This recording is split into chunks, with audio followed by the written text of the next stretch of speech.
This is Wheel Bearings. I'm Dan Roth from Forbes. I'm Sam Abu-Al-Samad from Guidehouse Insights. Oh, and I'm Rebecca Lindland from Rebecca Drives. It sounds like Sam has some news. Yeah, it's just our company rebranded yesterday. As of yesterday, as we record this, Monday, April 13th, Navigant Research is now Guidehouse Insights. We were acquired. Navigant Consulting, our parent company, was acquired by Guidehouse, another consulting company, a few months ago. And they've been, as we've been going through the integration, they finally were ready to rebrand our part of the company to Guidehouse Insights. Everything else stays the same. We're still, doing the same kind of market research, and it's just a name change and new business cards. Same bat channel. Same. Well, actually, the bat channel changes because the website changed to guidehouseinsights.com instead of navigantresearch.com. Oh, that's just a 301 though. Those guys have that. It's all done. Well, we actually got a whole new website too. It looks fancy. Nicer. So you still can't find the blog posts, but we should all check it out though. Yeah. So good. Anyway, let's talk about the cars. The cars. It's been a crossover kind of week for all of us, it looks like. Should we draw straws, or who wants to go first? Nobody Sam, wants to go first. Sam, what do you have? Well, I had the Lexus UX250h Luxury. Right. Let me make sure I got the color correct. Nori green pearl. Oh, so that's the very pretty green. Oh, that's pretty. It's a really nice looking color. Much nicer looking than the vehicle itself. Oh, come on, the UX isn't that bad. It's not bad. I think it's actually a really nice size. It drives pretty well. It's got the 2.5 liter 4-cylinder hybrid combination. So basically the same thing that you find in a lot of Lexus and Toyota hybrid vehicles, or actually, sorry, it's a 2 liter 4-cylinder, 181 total horsepower. And as I said, it drives well enough, decent handling, ride quality. I think the thing that's always kind of annoyed me about the UX, one of several things, but a couple of things. But the thing that annoys me the most, I think, is just the belt line is so high, and you actually sit kind of low in this thing, so you feel like you're sitting in a bathtub, kind of peering over the edge. And the greenhouse is kind of small. The pillars, especially the rear pillars, kind of thick. So it's just, you feel it's kind of claustrophobic feeling in some respects. And, I don't particularly like that feeling when I'm driving. So, and when you look at it, it's not a bad design, but, you can see that belt line it's got a tiny little greenhouse, on kind of the everything below the belt line looks kind of bulky relative to the size of the greenhouse, and it's kind of like an Audi TT, except not as much fun to drive as a TT. So, it's fine, but, it's not really my cup of tea. And, the other big annoyance that I have with this thing is the Lexus touchpad, the trackpad for controlling the infotainment. It's funny, my wife and I, we went to the park to take the dog for a walk along the river, and she wanted to change what was on the audio system, and she went to reach for the screen, and I said, nope, sorry, not a touch screen. Which I don't mind it not being a touchscreen, but the trackpad interface that Lexus has, as we've discussed ad nauseum on previous occasions with other Lexus vehicles, is not a good interface. But other than that, for its size, it's reasonably roomy. If you can get over that claustrophobic feeling, it's really fuel efficient. Averaged about 38 miles per gallon, and it's was not much more to say. It's kind of a small cargo area. The back seat, is fair enough, for a couple of adults. It's not huge, but it'll do. And it seems like it's got about 3 times too much grill for the size of the vehicle. Sounds like a Lexus. Yeah. But that it's compact, right? It's like it's not a Yeah. Oh yeah. No, it's a compact. It's it's the smallest Lexus. It's considerably smaller than the NX, which is the next smallest one. So it's really more subcompact. So it is fairly small, but for its size, it's got a decent amount of room inside, but you just feel closed in. And really, the price point at like 34 to 37, it's not bad. I mean, to get yourself into a Lexus for that price is good. If the brand name is the most important thing to you. Right. And, this one is the loaded luxury version, all in, mine came to $43,625, including the destination charge, which is a topic we'll come back to later, destination charges. Yes. But, so this one had, pretty much every available option. And, it also had support for both Apple CarPlay and Android Auto, which worked fine. Although, again, using the touchscreen to interact with those does not work as well, or the touchpad, does not work as well as, either a touchscreen or, a controller, just because of the nature of the way this touchpad system works.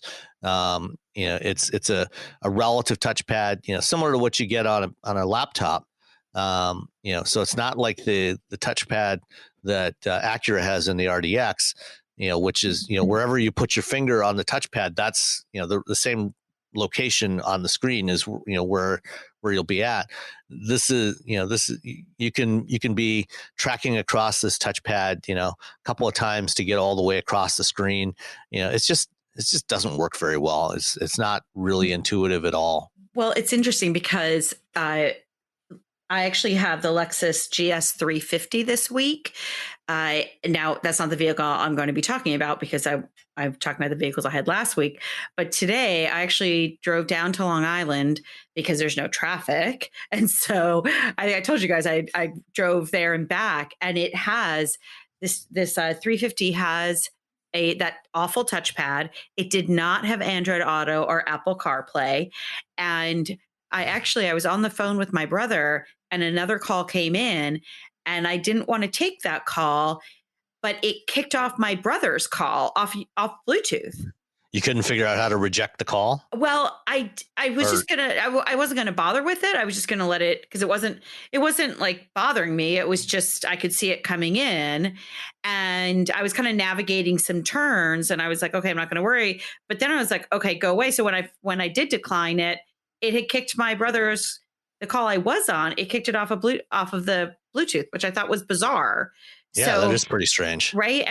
And it still was coming through my phone. Like when I went to look at my phone to see if I could reconnect Bluetooth, it was still showing that it was on Bluetooth, but it was only coming through my phone. So it was very bizarre. I wasn't that far from home, so I let it go. It wasn't, but if I had been someplace that I could not, that I like on a long trip or something, it would have been really annoying. But that touchpad is just beyond annoying. It is quite maddening. Okay, but so which is worse though, the Lexus touchpad or the Acura touchpad? Because it's like, absolutely the Lexus. Really? The Lexus is much worse. That Acura touchpad also makes me crazy because they tried to do something that's like, when they explain it, it sounds like it makes sense, but then when you try to use the thing, it does not make sense. It's like, oh yeah, it picks up where you put your finger. I'm like, that's not how touchpads have worked. So it's not how I expect it to work. I don't know. Well, my issue with the Acura is more that it's not, it's like they don't have, I think it was on the RDX, they don't have a place to hang up the phone. It requires you to do like 2 different steps. They fixed it. I believe they now have that, but when I first drove one, and it's so funny because I love our Acura people, but they're always like, well, let's just sit down and show you the system and then you'll understand it. And I'm just like, you guys, that it should be more intuitive. I get that, we only have it for a week, but after a week, it should be more intuitive. And it's just brutal. Yeah. I mean, I've never had an issue with it, but that's just me. I guess I'm a little weird. No, I think that they really need to have people who are not close to it use it, because it's not none of them are really intuitive. So it's funny because when I was at CES, and this is something I really need to look to reconnect with, we were talking about the testers. In this case, it was phones, but I think it translates into infotainment systems. And he said, yeah, we're really working on trying to expand our pool of testers because they do tend to use people that are very comfortable with tech. And while I'm the worst kind, I am both an early adopter. I'm an early adopter, but technology hates me. And so I can No, you're the best kind of tester. Right. No, see, well, I should be exactly. You are exactly the type of person. You're a normal person. Someone who is not. I'm not saying this in any sort of derogatory way. Right. But, you're not a tech geek, right? And, you are a very typical tech user, and so that I think that makes you very representative of the general population, which would make you an ideal tester for technology like this. Well, that's what he was saying was that, we really need to expand our pool because I like to try different tech. Like I as I said, I'm an early adopter. I like to try all these different things. It's just that if you need technology broken, I am your girl. Well, but so here's the thing though, like tech is very much like it's almost like the same idea of I didn't have time to write you a short letter, so I wrote you a long one. There's this idea that it needs to be complicated to be sophisticated, and I think that's actually the exact opposite. The true sophistication comes from people who have put in enough time and streamlined and refined it enough so that it's very easy to use. It is at its essence. And I don't really see that happening with a lot of tech, especially the tech in cars, where there's lots of extra steps. We've got stuff hidden in places. It's like they didn't or couldn't get far enough away from it to just sit their grandmother in the car and have her figure it out on her own. Because when they have to, it's not like. Well, clearly, no one at Lexus had their grandmother sit in the car when they launched the touchpad. Which is hilarious because who is their target audience these days? Oh, exactly. Well, it's not their target; it's their actual audience. And I'm not trying to be reductive either. Like I think it's the mark of well-designed technology that it's easy to use. I think it's intuitive. Yeah. That's what I'm looking for. I use a lot of complicated stuff, and eventually I will figure the most complicated Byzantine stuff out. But the stuff I have loved forever are the things that are just easy to use. You plug it in, you turn it on, and it's there. The plug and play. Yeah. Well, and to that point, and again, this is a vehicle that I'll talk about next week. The BMW 840i. It's oh my gosh. I mean, it's fabulous, but holy crap. Those, I mean, that infotainment system is not okay. I still I must be the only person on the face of the earth who likes the twirly finger gestures and stuff. I like that. But I couldn't get it to work. Well, it might have been disabled, but No, because it told me it would, when I would use the button, it would give me the little sign to say I should have done this, but I couldn't get it to work. And then the other thing, and this is for next week, is the sunroof, but that's a whole nother issue that we'll talk about later. But yeah, the BMW, I mean, there were just pages and pages of menu in there, digitally, not literally, but it just, I mean, the things that you could do, it was kind of fun to play with. And I did, I mean, I did spend a good half hour going through each one and playing with it and working through the menus and stuff. And it was good to use. It was intuitive, Android Auto worked really well on it. It was very easy, but there's a lot of complexity there. So, well, we've crapped on everything but the UX. So. We talked about the UX in there. I already did that. Okay. So, you know, Are we done? Did we finish that one? Are we gonna move on? Yeah, no, I just wanted to mention, you know, just to finish up, you know, as I said, the one I had was the Luxury, which is the top trim level, and you know that comes equipped with everything. But even standard equipment on there, you know, includes, you know, all of the driver assist features. You know, and this is something that Toyota and Lexus are doing on all their vehicles. You know, so they've got things like pre-collision with pedestrian detection, adaptive cruise control, lane tracing assist, blind spot monitoring. All that stuff is standard equipment. And it is across, and most of that is the standard across most of the Toyota and Lexus lineup, which I think is a really good thing. And unfortunately, most automakers are going down that path. And then, you've also got support for Amazon Alexa built in here. And what else? Yeah, I mean that's the main stuff. You got the usual things like, you know, automatic dual zone climate control, but you know, at 43 grand, you know, it seems a little bit steep for what this is. But you know, if you like the way it looks, you know, it drives well. It's got decent, reasonable performance. So, you know, and it's very fuel efficient. So if you're looking for a small premium crossover and you don't change the radio stations or podcasts very often, then it's not a bad option. I mean, I honestly think that they have hit a bullseye for their target market, which is not us. Yeah, unfortunately, yeah. Yeah, you know, and speaking of 43,000, it's interesting. I just glanced down because the Subaru Ascent that I had this last week was 43,000 as well, and that's a 7 or 8 passenger. I mean, that thing is right. I thought it was fantastic. It's no Lexus though. Let's talk about it. Because that's certainly the Ascent is the biggest Subaru there's ever been. It's their sort of big utility, big crossover.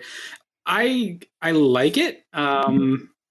It brings Subaru-ness into that segment, so it's a good move for them. What did you think about it? Was this your first time with it?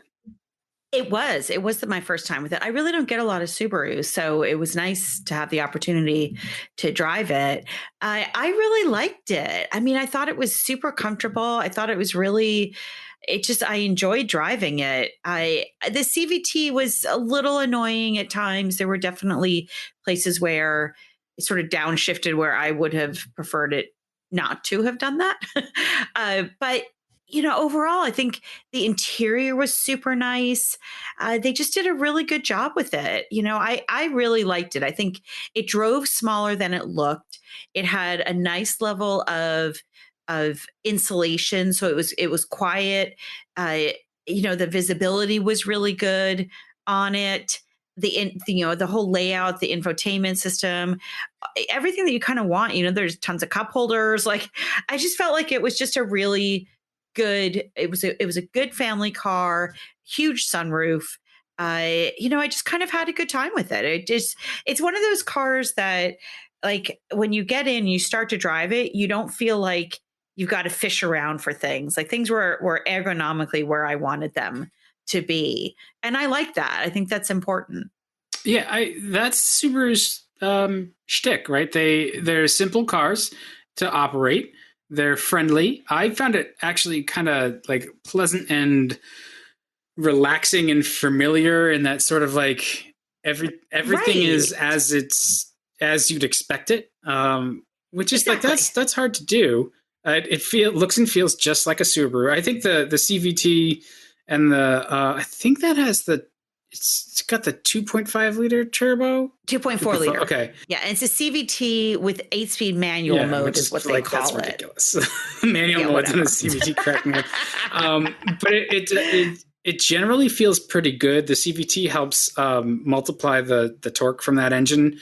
That's basically I think that's basically a WRX engine. And so it pulls it around pretty well. It it's the biggest, heaviest Subaru, so it kind of feels a little bit out of breath sometimes when you need max performance, but otherwise it's okay. It's generally competitive. So yeah, I liked it. What trim was it?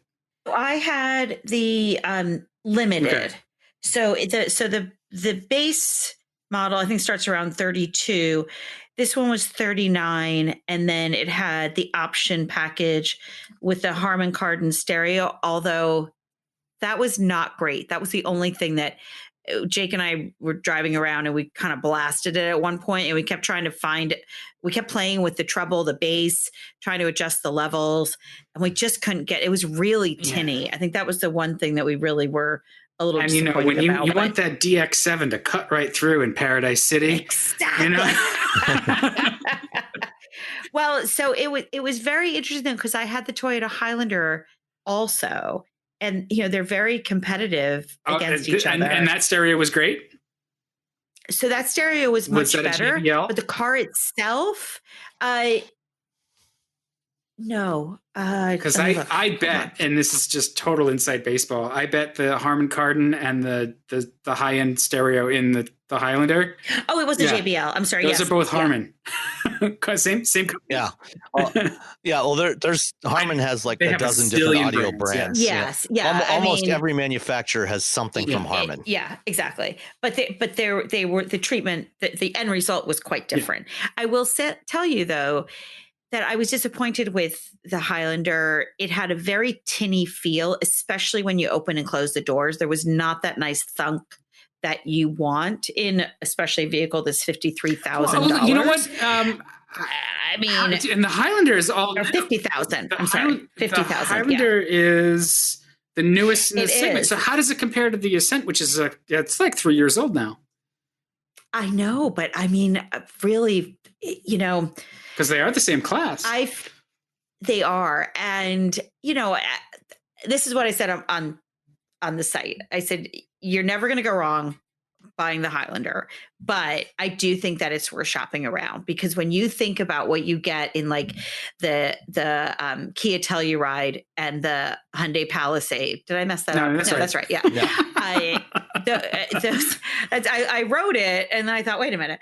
But this Highlander, I don't know that it moved the needle enough. I don't know that it raised the bar like the Telluride and Palisade have done in this 7 or 8 seat passenger class. Like I agree. I think the one place where the Highlander, is really exceptional is if you get the hybrid, and then fuel economy is, there is no other 3-row SUV that comes anywhere close to that. Absolutely. Other than that, the rest of it, it's fine, but compared to the Palisade and Telluride, it's just not as good. I know, and that's what, and it's. Again, it's a Toyota. Like it's sort of like one of those, like, how do you criticize that? But that's just the reality of it. I got to tell you too, I love the fact that in the Subaru, I actually loaded a bunch of stuff. We were doing work on my mom's house, and we took a bunch of stuff to storage, and that thing packed it. I mean, it was awesome. So we got a ton of stuff in it, and then I was able to use that cool camera. I don't know what they call it, but like where you can see outside the, where you don't see the inside of the car, but because it's like the surround view. No, it's like with the rear view mirror where you can flick it forward. GM has it in a lot of their vehicles. The camera mirror system. The camera mirror system. That's what I used. So it was fantastic. I had a carload full, and I was able to just, really easily see out the back. The other thing I loved about the Subaru was that it had a really nice, very convenient wireless touchpad, wireless charging station right in the middle console. Again, super easy to use. Little button, you could tell right away that it was on. And it was just, it's just, again, one of those like quick and easy, ergonomically friendly things. So I just, I think, again, you're not going to go wrong with the Highlander. I do think that there's so much competition, and this latest one, I don't know that it raised the bar enough. I think that it's, for me, it's really hard to beat that Telluride Do and they Palisade. need to, like, how much do they need to raise the bar, though? They have a lot of, satisfied customers, billions and billions served, right? Like, well, that's what I'm saying, right? Is that, it's fine. It's just that for new entries, for people coming into this segment, it's worth a look around. Yeah, I agree.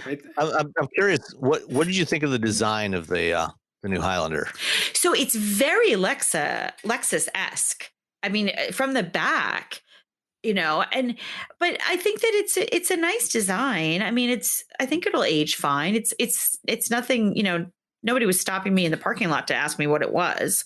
But I mean, it's certainly a departure from the last generation. And I think one of the things that struck me about it, looking at it, there's like elements of the Supra in there, like in the wheel arches, the arc of the wheel arches. Yeah. And they, for a big utility like that, I'm not sure I'm crazy about, that effect on there. I think I actually prefer the previous generation, the design of the previous generation Highlander better. It was a little kind of chunkier, a little more like an SUV. Yes. And this one is, smoother and sleeker, a little sportier looking, but not, just I guess less truckish than the last one. But that's what's so interesting, though, is that I feel like the more traditional brands like Toyota are going softer, whereas like the Kia Telluride and the Palisade, those are very truck-like looking. They're such big, handsome vehicles, and it's almost like Toyota and to some extent Subaru as well, they're trying to sort of disguise the fact that it's a 7-seater as if something, sportier is cooler. But if you do a nicely designed truck like the Palisade or the Telluride, I think that it can go a long way. I think that's yeah, exactly. Lucy agrees. Lucy, welcome. But yeah, I don't think that Toyota necessarily has the same thing to prove as Hyundai and Kia do, and so they're staking out territory that's a little bit different, and that's good. The differentiation certainly does set them apart. Their product also has to compete with Toyota in the traditional areas where Toyota excels. And I think they probably will, but that's one of those things like, the stupid time will tell trope. Like we don't have any other way of knowing. No, you're right. No, you're absolutely right. I mean, as one of the first things I mentioned is that reliable durability, the Toyotas are known for. So again, it's not, there is absolutely nothing wrong with the Highlander. There's a lot to like about it. It's a very, very good choice. But as we've talked about before, when you're looking at a $50,000 price point, what else is there? What else is in the market at that 50? Price point? And so at 50, the Highlander is 50,600. I mean, you can get a Durango, you can get. Well, exactly. That's what I'm saying, is that there's a lot of options. Yeah, okay. The Ascent is 43. Yeah. The Ascent is 43,000. And I believe the Telluride is in that 40, mid 40 range. So, that's the thing, is that you're just, what are you getting for your money? You get, there's a lot of choices, a lot of very good choices out there at that price point. And, you have the ability to, to be flexible. You don't have to necessarily tie yourself in to a Toyota. That's true. Yeah. Well, right. Exactly. Yeah. So those were the 2 cars that I had. I mean, it was great. It was, both of them were very good, solid choices. I was delighted to get into spend some time in the Ascent, because I was very curious about that. Yeah. So I like the Ascent a lot. I think it's a good play for a Subaru, and it's priced well. It does its thing. There are no surprises there, and there shouldn't be. Exactly. I guess there's no nasty surprises. All the surprises are good surprises. So yeah, good surprises are good. Exactly. So I had the 2020 Hyundai Venue, and So I went down and picked this up from our fleet guys, which is not how I normally do it, but it was good because I got to spend a bunch of time in the vehicle driving it back. And I seem to recall that when you had this, Rebecca, one of your comments was the transmission does wacky crap. It has a CVT. I thought I really, really liked it. I mean, I could have done. Okay. I'm actually gonna pull up your my review. And maybe you've noted it because I like pretty much everything about it. Its styling is a little goofy, but it's fine. Like it fits with the family, and it's a compact crossover. It's delightful in how it goes down the road. It rides well. I got out of the Yaris and into the Venue, which is an interesting contrast because I really like the Yaris, but like I said on the last podcast, I think on the highway I would have some complaints, and I did. It's awful. It's a little loud. It doesn't have a ton of power, so merging is a planning exercise. All those things that you'd expect from a car like that. Nothing that's a surprise there, but that's definitely a city car. It's something that can go on the highway, but it's not really as in its element. It got good fuel economy, like 40 miles to the gallon. But it was a little loud. It got blown around a lot by crosswinds. It was a very windy day when I went down and picked up the Venue. So the Yaris was getting pushed all over the road by wind gusts. So going from that to the Venue feels a lot more luxurious. It feels really nice for the price. It's quiet, it's refined in its movements. It has a lot of features that feel really modern and current, that are easy to use. Everything is where you'd expect it. Again, it's a nice driving little car. The transmission did seem a little weird to me because there were times where I'd look down and it'd be like 3,000 RPM at like 60 miles an hour. Like, what's going on? You okay? But I think that's just, it had some headwind that it was dealing with and stuff. But that was the only part that really felt weird, was the transmission does whatever it does. But right. It's magical. It's intelligent. I actually didn't write a review. I talked about it on a couple of episodes ago. So I'll have to listen, because the thing that I remembered vividly about it was how much Jake liked it. And at 25, he's like their ideal customer for that, and I have had transmission issues with other vehicles, but I'll have to listen back to it. It doesn't, but as you say, I am barely dressed right now. Hey, so. Whatever you do while you podcast is your own. Sam's the only one on a webcam here. My gosh, my brain is just fried lately. But yeah,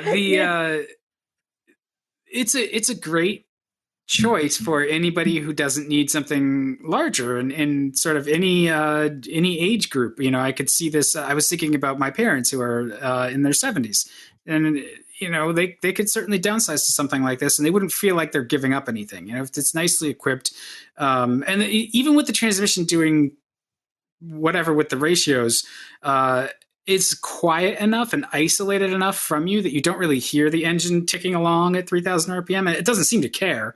So that's another thing that it must just be working as advertised, or as designed. So that it didn't really bother me. It just was something I noticed. Well, if you're driving into, if you've got strong headwind, it may have been bumping up the RPM, to get it. If it felt like there was a lot of load on the engine, it may have wanted the engine running a little faster, get a little more torque out of it, just to help it keep up with the load. Yeah, I think I think that's with the 1.5 liter turbo. In the Venue? No, it's a 1.6 liter naturally aspirated, I think. Dan is completely wrong. Yeah. Yeah. You know what? I think because I was just asking Jake, because he was with me a lot, and we were trying to remember too, any CVT is going to just annoy me, but I do recall there's a particularly steep hill, but almost every car that is not, a V6 high powered luxury is going to have issues with this hill. But it certainly isn't a barrier to purchase. Yeah. No, Not at all.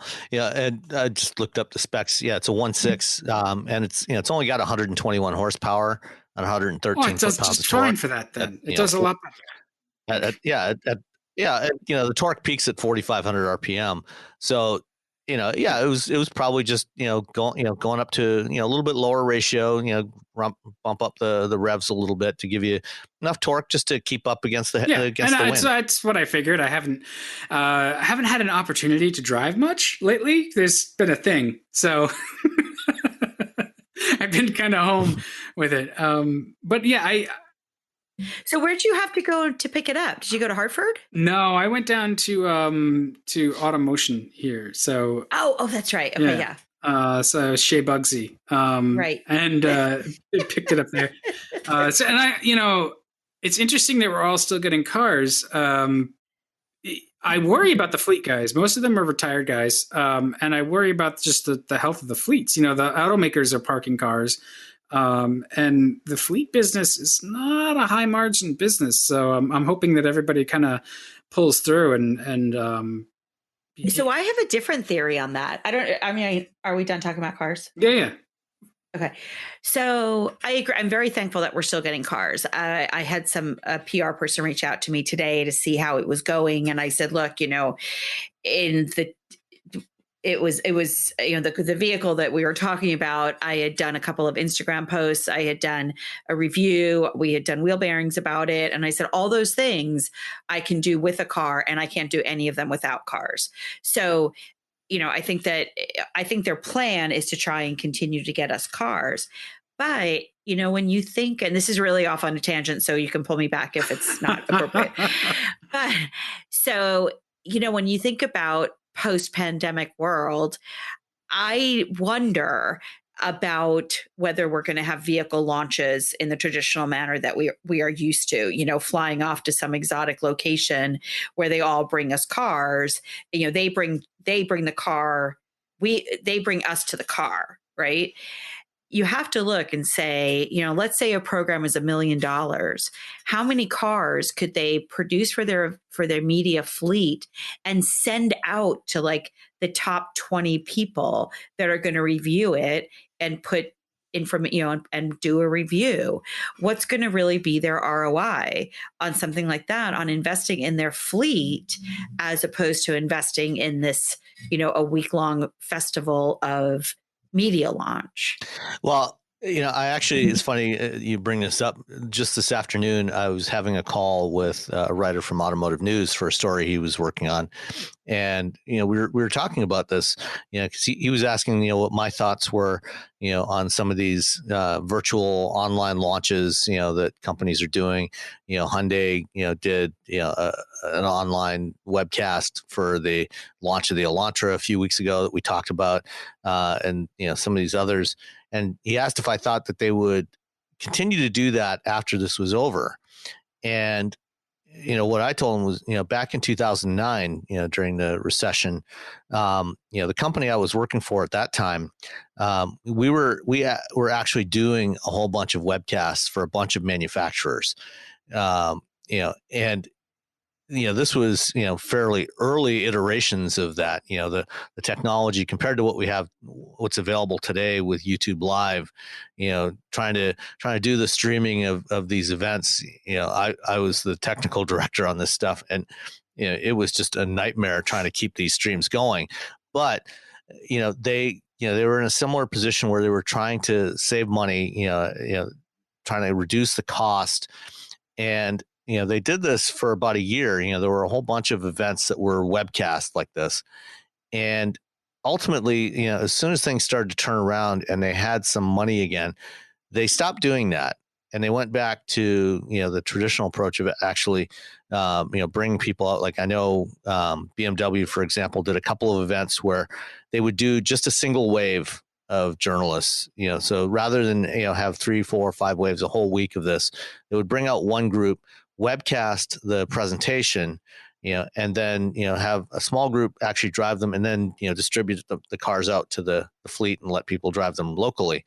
And they stopped doing that.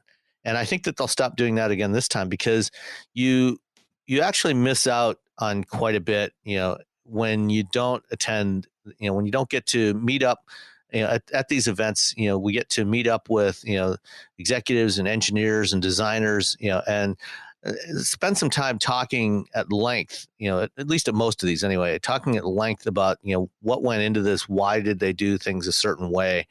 And it's harder to get that when you're not in person. Oh, absolutely. I mean, I see it. I'm sorry.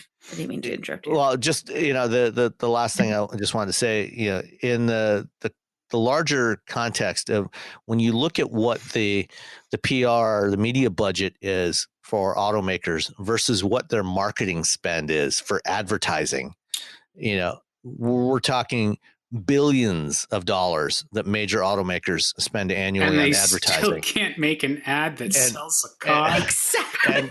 And their total PR budget, for all these events and the media fleets and everything, is maybe 20 million. Yeah. For a big automaker. I understand that. But yes, they spend quite a bit on this, but in the grand scheme of things, compared to what they spend on overall marketing, it's a rounding error. Peanuts. Yeah. But as somebody who works in advertising, it's going to sound weird, but I think honestly they need to invert what they do for advertising versus PR and just outreach and getting things to the fleets and having events where people get in the cars. And I say that because that's really the only way to build excitement for the products, is to get people to see it, to touch it, to feel it, to talk to a person with it right there so they can point out all of the cool features. That's all stuff that happens at a car show, or at a launch event, or one of the auto shows, with us journalists. And then we take that back, right? And we've been given the company line, and we can talk about that neat thing. We can ask questions about our ideas and our topics too. So that is definitely something that the events foster. But I think too, there's that plain excitement factor of the car that it's a lot harder to put across with a webcast. I think we're going to see them come together with, the technology's better now, and they figured out how to extend their reach. So their launches may be a larger reach because they'll have the live event, and then you can actually get that second tier of journalists, right? Yeah. That you wouldn't necessarily fly in, but you still want to try to get their audience. You can give them the link to the webcast. And I am in no way suggesting that I want it to go without the media launches. I don't think it's going to. Yeah. If you do it right, if you do a media launch correctly, if you utilize the time and the access, you get a ton out of it. I mean, I know that I know cars better when I've been on a launch, like even like BMW. Like I haven't been on a launch with them in a long time, and I have a hard time, and Toyota too. I have a hard time with their infotainment system because I haven't had the primer on it. I haven't, somebody hasn't sat down with me to go over it. Now, Acura, I have been on their launches and it hasn't helped. So I'm not saying that that's the panacea. Sometimes there's no fixing. Acura, they're really nice people though. They do. I love their people. But I'm just saying that I think that I feel like coming out of this, that it's sort of that discussion of like, now that the world is standing relatively still, what does this give you time to examine? And it's all those things of like influencers. What is the actual ROI on influencers? Everyone sort of jumped on that bandwagon because they didn't want to miss. Right. But now, especially with travel and leisure and all those different parts. And so, if we think about the fleet people, I just think that we may see maybe more strategic launches, maybe smaller ones. But I do agree. There's really no substitute for getting to know the vehicle, getting to know the manufacturer's plans. And certainly with a vehicle like a Jeep, where, or Land Rover, where you get to go off road. Yeah. That I wouldn't, I don't think any of us really have the opportunity to do that. So, they're still appropriate in many cases, and they're very, very helpful always. But it'll just be interesting to see what comes out of it. I think it's always getting to experience a vehicle in its natural element like that, and what it's designed for, whether it's, going off-roading with a Jeep or going to the track, with a Toyota Supra, is, I think, definitely helps you to understand what they're trying to achieve with that vehicle. Yeah, it's always an opportunity for, when a big event happens, for them to sort of reassess, what's working, what's not going to work, and then how to ease back into it. So I think you're going to see that sort of pent up desire to actually have events, and so they're going to be ready for it. I don't think it's going to go away. It might. The cast of characters may shift, but that's sort of natural anyway. Anybody else want to talk about manual minis and the Genesis G80 and delivery charges and the new Mazda 6 and answer some? We have to answer some questions this week. Yeah, let's do that. The manual minis, nothing much to that, except that if you've been shopping for a Mini in the US for the past year or so, you may have noticed that there's no manual transmission option, which seems totally anathema to what a Mini should be. It seems like a Mini without a manual just doesn't seem right. But it's coming back. It's back for this year. That's a good thing. We need more manual transmissions. I agree. Okay. Well, and also Cadillac released their, what are they calling it? Blackwing or something? Oh, the Blackwing. Yeah. The CT4V Blackwing and CT5V Blackwing, which I believe they will also have a manual transmission. Yes, they've confirmed. So that will be fun. And that's going to be with the Blackwing V8. They're finally going to use that engine in something. No, actually, the Blackwing V8 seems to be more or less dead. Yeah. In fact, why would you do that? So what these are, is the high performance versions of the CT4V and CT5V, which, when they released those originally, or when they announced them originally, the CT4V had a 4-cylinder turbo and the CT5V had a V6. Basically now they're bringing back the engines from the ATS-V and the CTS-V for these two. So the 6.2 liter supercharged V8 for the CT5V Blackwing, and the CT4V Blackwing gets the 400 horsepower twin turbo V6.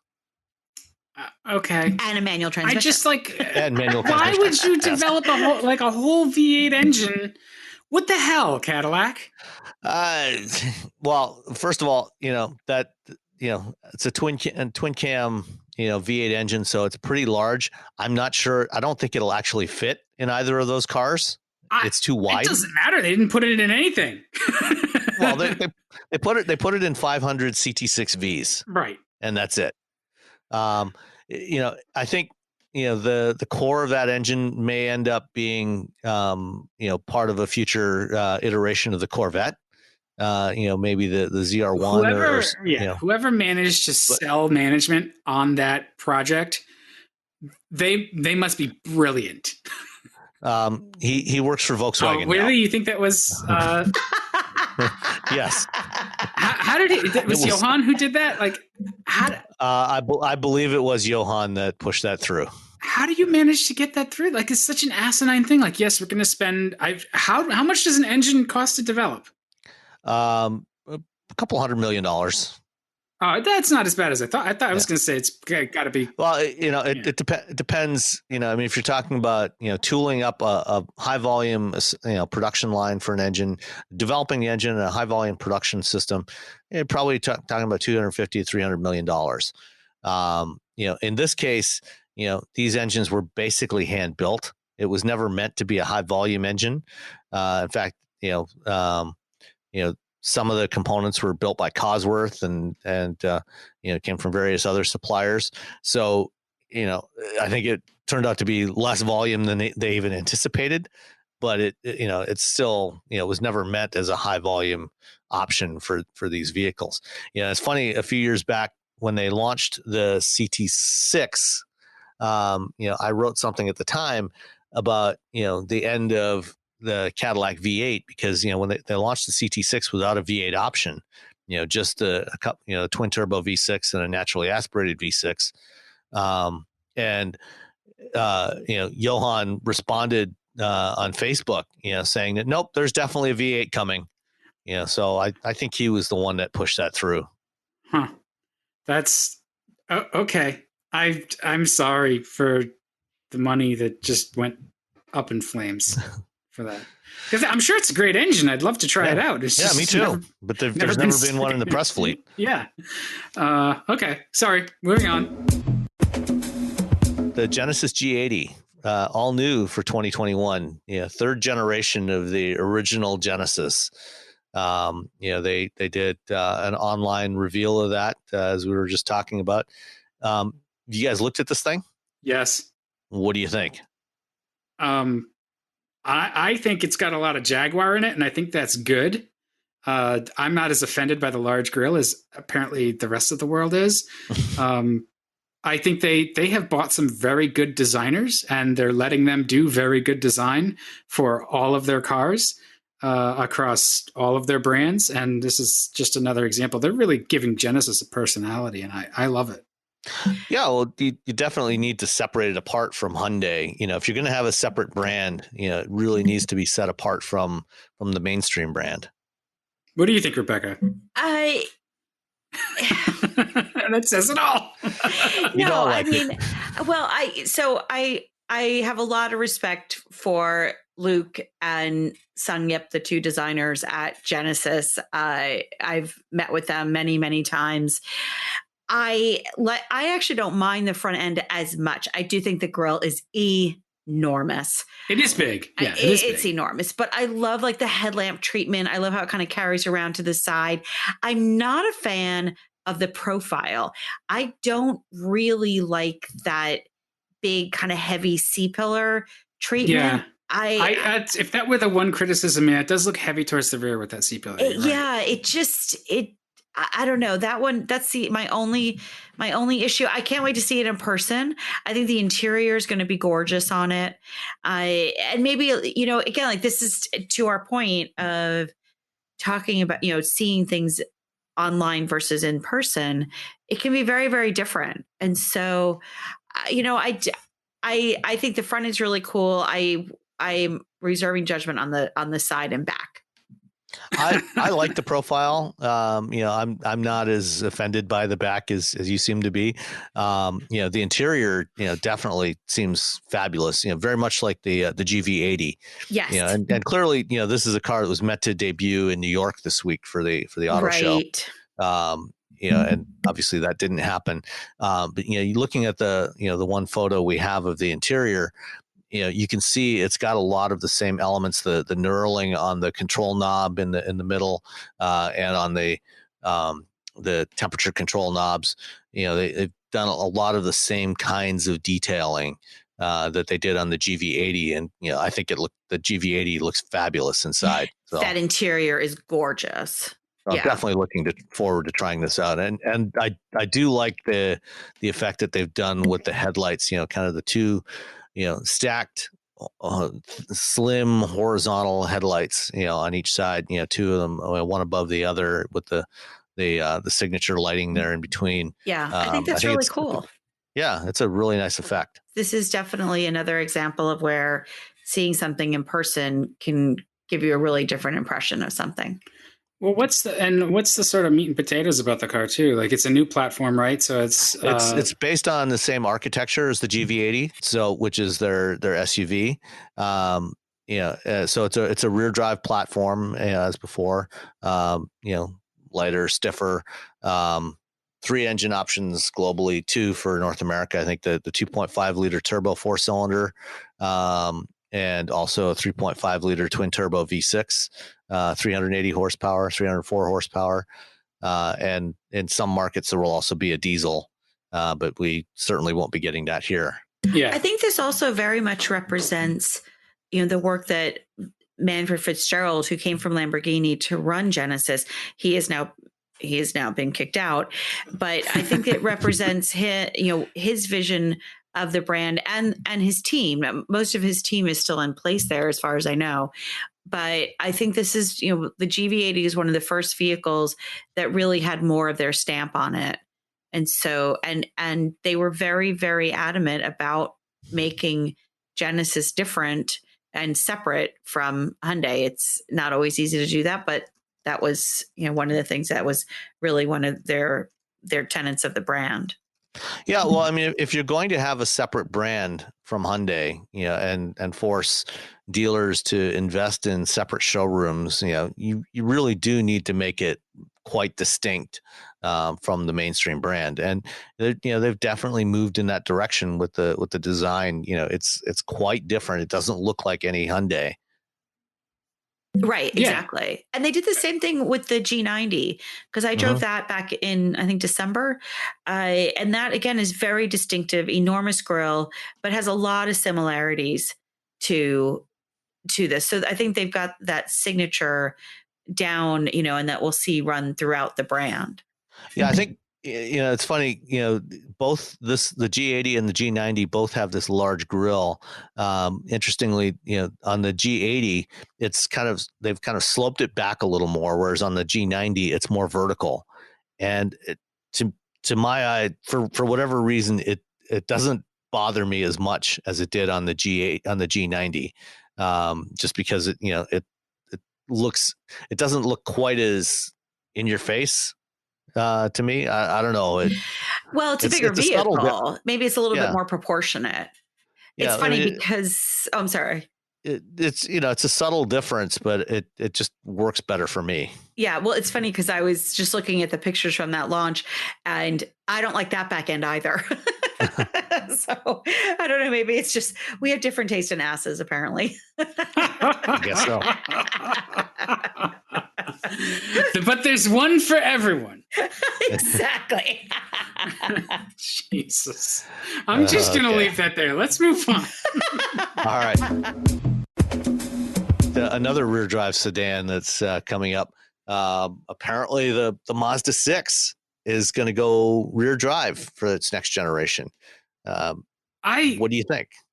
Initially, my initial thought was like, this is going to be the car that drives Mazda to insolvency. They're developing an inline six and a rear drive platform that's going to sell not going to sell for a car that already, even as a conventional sort of front wheel drive midsizer, doesn't really sell all that much. What the heck are they thinking? But then, the car and driver explanation makes a little bit more sense. There's a Toyota angle here, or a Lexus angle here. Is that accurate, do we think? That it would be based on a Lexus platform? Or that the Lexus platform, that Toyota is having very much like what happened with the Z4 and the Supra, right? So Toyota has Mazda develop the platform, they kick them some money for it, and then they use it for the Lexus. That would make sense. Toyota owns 20% of Mazda now. So it would make sense to do that, and get some economies of scale out of this. So maybe do a next generation GS, or even the IS off of the same platform. I think, if Mazda wants to go, take the brand a little more premium, I think it makes sense to do something like this and make it more distinct. I think, on modern cars, especially on, somewhat larger cars, the benefits of front wheel drive aren't as pronounced, so you can afford to, to go rear wheel drive, and, the other aspect of this that's kind of interesting is that, not only is it a new platform, but also a new inline 6-cylinder engine, which presumably, will share its basic architecture with their existing 4-cylinder engines. So, probably the same bore spacing as the 4 cylinders, a lot of the same, component set. And it's apparently going to adopt the SkyActiv X technology that we haven't gotten here in the US yet, but it's proven to be quite popular in Europe on the CX-30 and on the Mazda 3. So this is their compression ignition engine technology, along with a mild hybrid. So, that could be a really interesting, differentiator and really set them apart from anything else in the market. Well, they have to do something. I mean, they've been struggling a bit. Mazda has, so they got to work on something. Hopefully this will be it. Yeah. Well, if it looks anything like the Vision concept from a couple of years back, this thing will be absolutely stunning. Yeah, no, it looks, I hope they can execute on it, because it is gorgeous. And again, we've talked about this before, but it's getting the brand perception up there. Products like this could really move it in the right direction. Yeah. And like I said, if Lexus ends up using the same architecture, then, I think they've potentially got a real winner here. There's no other way that's going to happen, right? Like Mazda it's expensive to develop a niche platform like that, and they don't have anything else to go on it. So you're not going to get any economies of scale otherwise. So that's got to be the most logical explanation, is that there's going to be some platform sharing to go on with, somewhere. We're all very excited because it says it's got all the right words, right? Rear wheel drive, inline six. I wonder if that actually makes it sell less, though. So I guess we'll have to see. But because Mazda is not a luxury brand, even though they're trying to pull the brand up market, and we talked about that before. It's hard to say when the right time to do that is. This may be the right product, and they may be able to get out in front of it, but it's looking dicey from here, like whether it's going to be a success or they'll take a loss on every single one and just, they know that they're going to do that and they'll use it as a halo for the rest of the brand. Earlier on, we alluded to delivery charges, and this is something that Rebecca wanted to talk about a little bit. You want to lead us off? Yeah. So I just, when I was looking through a bunch of stuff, it just occurred to me that just how wide and varied destination charges have become. And this is something that every vehicle has on it, and there's really no negotiating on it. But sometimes they, when I look at these things, I think this is going to change your payment on a loan, and not by a lot, but it's still, what kind of caught my eye was, so the Subaru Ascent, it's $1,010. The Toyota Highlander, it's $1,120. The Lexus, it's $1,000. And then on this BMW, which was a $100,000 car, it's $995. So it's actually less, which I was really, very surprised about. I was expecting it to be more. The Bentley was about $2,500. Okay, they're making it up on the MSRP. So. Exactly. So my first question is, why is this not just rolled into the purchase price? Yeah, this is something that's always annoyed me. It's not like you can opt out of paying this fee, even if for companies that offer factory delivery programs. Even if you go to the factory and they never put that thing on a truck and ship it to you, you still have to pay that delivery fee. That's crazy. Yeah. So if it's not an optional fee, it should be stuck right into the sticker price and just get rid of it entirely. And if part of that fee is going directly to the dealer, it's not going back to the manufacturer, fine. I don't care. You figure that out in the back end. But the price that you advertise should be the price that include, the total out the door price less taxes. Well, and the thing is that, so on Fiat Chrysler, on most of their product line, that destination and delivery is $1,495. That's just insane to me. That is nuts. I mean, that's $1,500. I don't know. It struck me again, like as I was writing different things, just working on stuff, I was like, wow, that's just a lot. And as I did some research, when I was just, and again, this is very informal, but from the research that I did do, that $1,495 is one of the highest for a non-premium product. Now, some full-size pickup trucks sometimes are like $1,595 or $1,695, so you can get up there for sure. But for a flat across the board, that $1,495 is just really high. And the other thing is that, you know, when you're looking at buying, you've got to factor that not only into your payment, but when you're looking at used cars, you don't pay that. And so that's something else to think about. You know, we're looking at when you're negotiating for a used car, you're not going to be paying this destination fee. There's no way out of it. You know, it's non-negotiable. And so you've got to, you also have to negotiate the price of the car with that in. Yeah, and even the Fiat 500 has that same $1,500 destination I know. charge. So as a percentage of the MSRP, it's crazy. Yeah, you know, I mean the base 500 starts at 16.5, and then you're paying another 1,500 on top of that for destination charges, even without any options. So you're looking at, you know, what, 8%? Listen, right? Yeah, I mean, buy the best, cry once. I mean. you're getting a Fiat 500.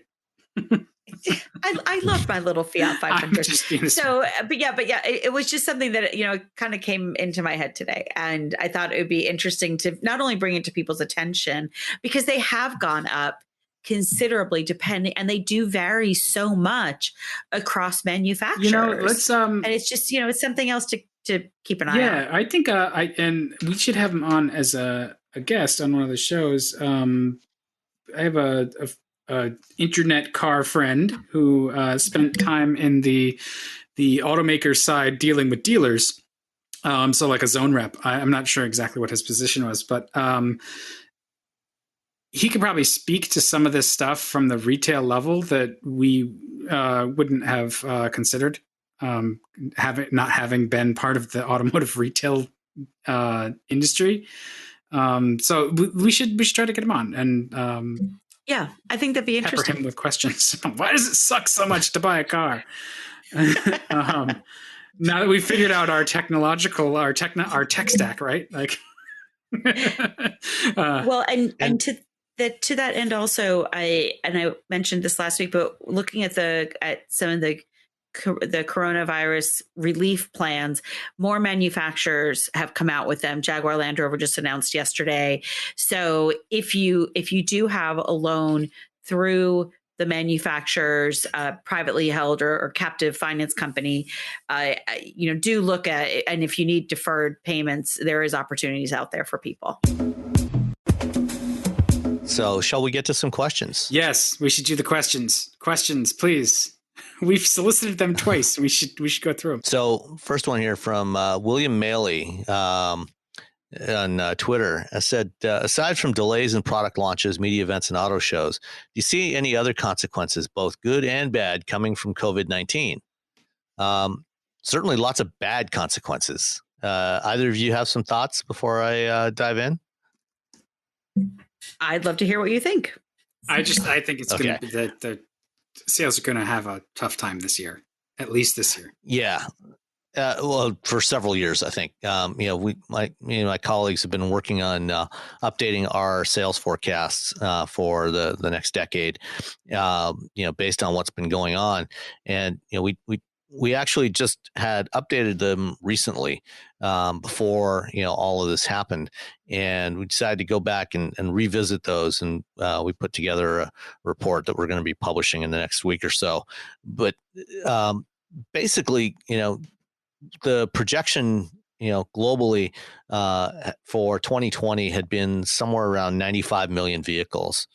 And we're currently forecasting about 65 million in a best case scenario for 2020. Wow.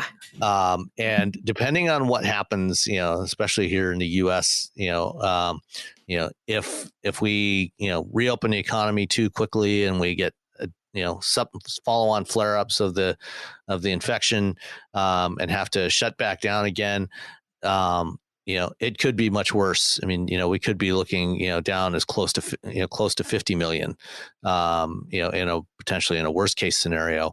And even in that best case scenario, we're not expecting to get back, to the previous trend of sales, or back up, to where we had anticipated until about 2023 or 2024, because, there's a lot of things going on right now.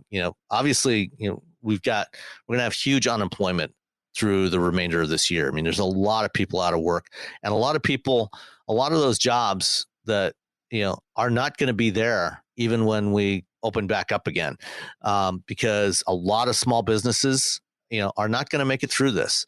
They just don't have the resources to keep going with no revenue. This is unlike any previous downturn we've had, in the past, 2009, when we had a big recession, we weren't forcing, entire industries to shut down completely. We didn't force restaurants to close and bars to close. So there's going to be a lot of people that don't have jobs to go back to when we start back up again. And, then there's other factors like, for example, right now we've got the biggest work from home experiment that we've ever done. In the past, a lot of companies had not ever really considered letting their people work remotely. Now they are, they're being forced to do it. And I think a lot of companies are going to find that, hey, this actually didn't work out so bad.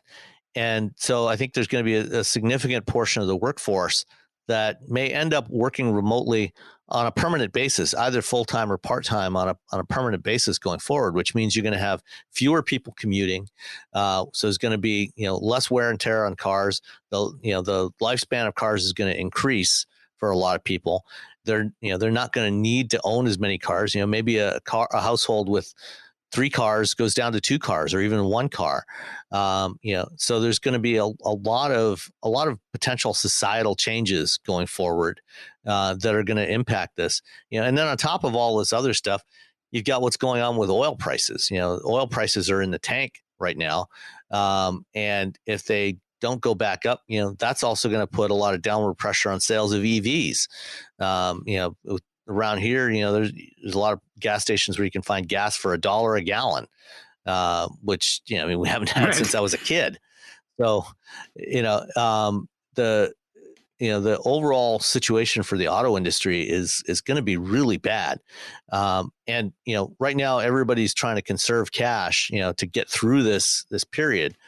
But, even when they start building cars and selling cars again, they're going to be, they're going to have a lot less cash on the balance sheet than they do today, or than they did a month ago. And so they're going to have to make some hard decisions about product plans going forward. And so some stuff like this Mazda 6 might not survive. Other things that, that we've seen and heard about, might end up getting delayed a year or 2, 3 years. The stuff that's close, that was going to launch this year and next year, they've already spent the money on that. Right. Those that's are going like to move forward. The sunk cost, right? Probably, you're not going to just put it out there, let it do whatever. Yeah. I mean, you've already tooled up the plant, it's pretty much ready to go, go forward. There will be some delays, because of lost productivity right now, in the final stages of testing and validation, but, they'll end up going forward. So, this is going to be a bad situation for quite some time to come.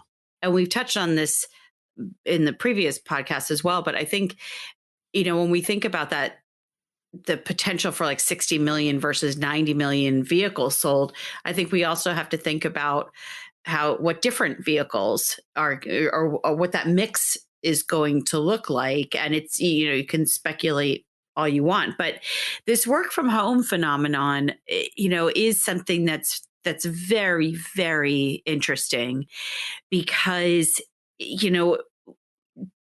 the ability to not commute even for once a week, I think I mentioned last time, my brother-in-law and my former sister-in-law, who's still a very good friend, they each have, 3-hour commutes to and from the city. And, from the minute they leave their house to taking an hour train ride and then another half hour to get to their office. And gaining that time back is really precious. And they're loving it, and it's very difficult obviously to work from home, and that's not ideal in many cases.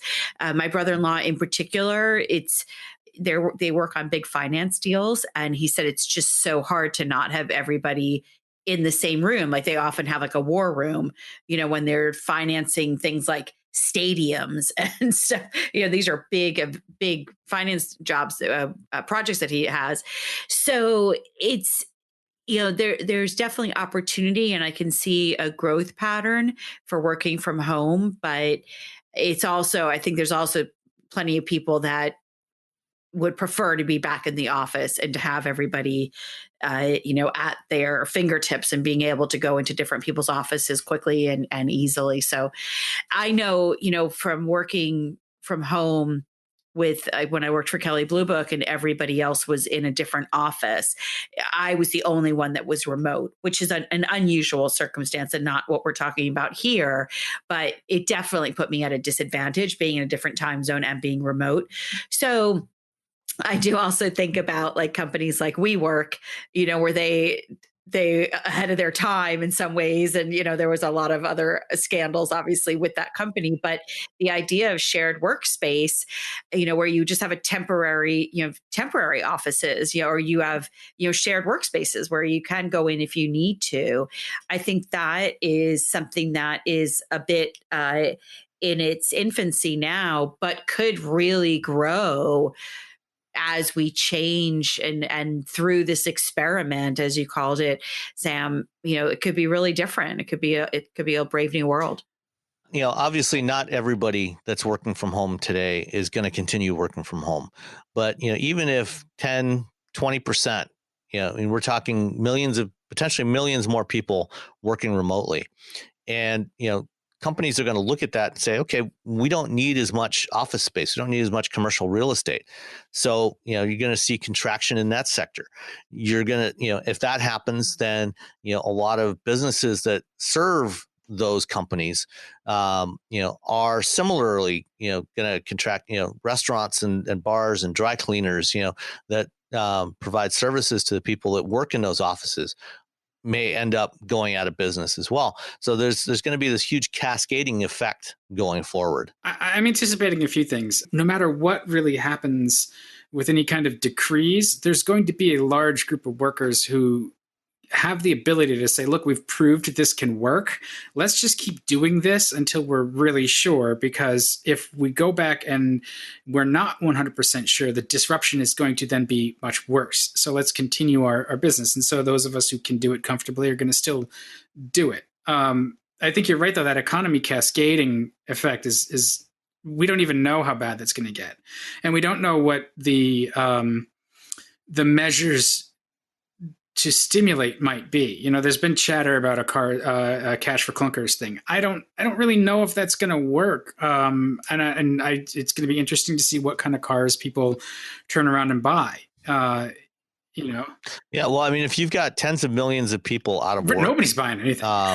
If you don't have an income, cash for clunkers isn't going to help. And so it's like some of those businesses that if we've seen a permanent relocation or a permanent move to a significantly larger group of work from home, we're going to see some of those businesses that are in the sort of more dense districts.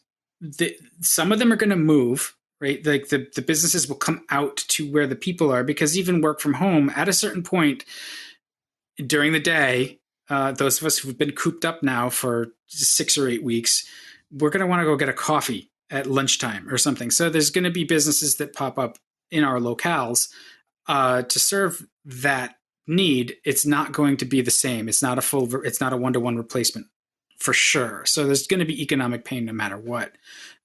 So yeah, I think you're right. Like, is it a 2-year recovery? Is it a 5-year recovery? We don't know. It's going to be long. Yeah, it's going to be long and it's going to be deep. I mean, we're just continuing to add to a deficit, which is kind of what you do in a time like this, but we're not doing it in the smartest way either, and that's going to be really hard to pay back off, especially if GDP craters. You know, we got pretty lucky with the last downturn in 2008 that we pulled up and out of that. But if demand and global demand is another problem, like in 2008, the U.S. had an economic problem, and there were economic problems around the world, but not to the same degree, you know. And so when the world economy kind of stalls or slows down, that recovery just takes that much longer. So it's going to be a contraction in the automotive market, and it's going to change what we buy. You know, in terms of looking for cars, I think you're going to see a lot more pressure on used cars because they're more affordable. And I think that, you know, tastes may change to something more practical, more durable, less frivolous, more efficient. Well, I think we're having some technical glitches here with audio, so I think maybe we should wrap it up and come back to questions again next time.